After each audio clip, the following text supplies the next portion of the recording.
क्रांतीची मशाल स्वातंत्र्याचे डाल म्हणजे लोकमान्य टिळक. लोकमान्य टिळकांच्या प्रतिमेस निवडणूक करून मी माझ्या भाषणाला सुरुवात करतो. लोकमान्य सैनिक लोकमान्य टिळक यांच्याविषयी बोलणार आहे. लोकमान्य टिळक हे समाज सुधारक होते व लेखक होते. भारतीय स्वातंत्र्य लढ्यातील थोर स्वातंत्र्य सेनानी लोकमान्य टिळक यांच्याविषयी बोलणार आहे. लोकमान्य टिळक यांचा जन्म 23 जुलै 1856 रोजी रत्नागिरी जिल्ह्यातील चिखली या गावी झाला. त्यांचे पूर्ण नाव केशव उर्फ बाळ गंगाधर टिळक. त्यांच्या वडिलांचे नाव A few words about Lokmanya Tilak. Lokmanya Tilak was a great freedom fighter.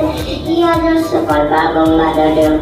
Bal Gangadhar Tilak was born on 23rd July 18